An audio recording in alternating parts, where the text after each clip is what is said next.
Watching Tyler Mosher glide down Whistler Mountain, it's hard to believe that after breaking his back in a snowboarding accident 4 years ago, doctors told him that he would never walk again.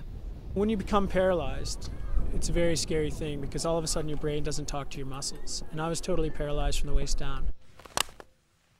Instead of accepting a wheelchair, Mosher decided to get up and fall down until he didn't fall down anymore. He took up cross-country skiing to aid in his rehab and is now competing on the World Cup as part of the Canadian disabled team.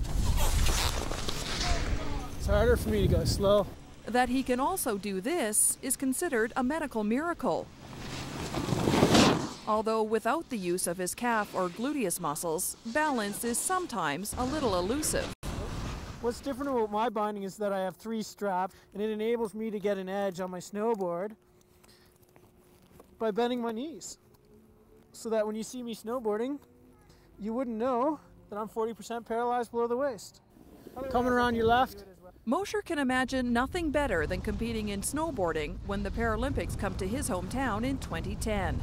Problem is, snowboarding isn't a Paralympic sport, at least not yet. Now that we have the Paralympics, it's a goal of mine to get snowboarding in the Paralympics. The theory is, if he builds it, they will come. Right now, there are only 3 Paralympic winter sports: alpine and Nordic skiing, and ice sledge hockey.